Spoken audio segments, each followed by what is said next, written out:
صباح الفل يا شباب، يا رب تكونوا بخير. النهارده مع المحاضرة اللي هنسميها مع بعض زيرو.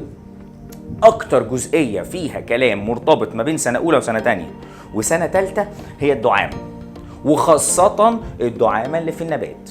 إيه هم أنواع الخلايا اللي أنا عدوا عليا وهسمع سيرتهم تاني في سنة تالتة؟ الخلايا دول كان في منهم أسامي زي البارنشيمية،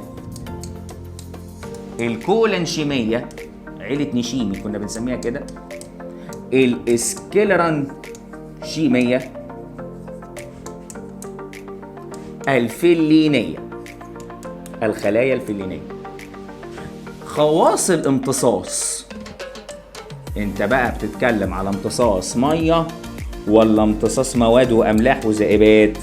هنا في خواص وهنا في خواص. خواص بتاعة المية 2، واحدة اسمها التشرب، واحدة اسمها الأسموزية. طب والمواد؟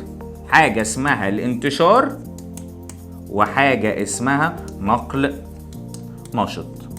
الحركة كانت متقسمة معاك لحركة النبات وحركة الإنسان.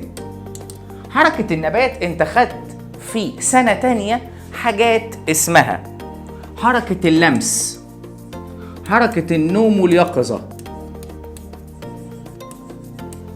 وحركة الانتحاء.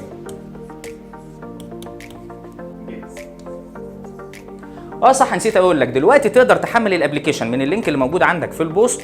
استعد، اول محاضرة نازله لك على الابليكيشن دي المحاضرة الزيرو اللي هتخليك سوبر هيرو. مناعة النبات، يعني خليني اقول لك كده، الحاجة المهمة اللي عليك في المنهج انك تبقى عارف تركيب أدمة النبات. واحد يقول لي يعني ايه الأدمة؟ اقول لك يعني يا باشا البشرة. احنا لسه قايلينها في اول الحصة، صح؟ خلايا برنشيمية مغلظة من مادة ايه من فوق؟ الكيوتين. بس وبإذن الله تشرفوني وتنوروني وترفعوا راسي زي ما انتوا دايما كده يا رب. كل سنة وانتم طيبين، وسنة ان شاء الله تكون حلوة علينا كلنا، واشوفكم على خير. باي باي.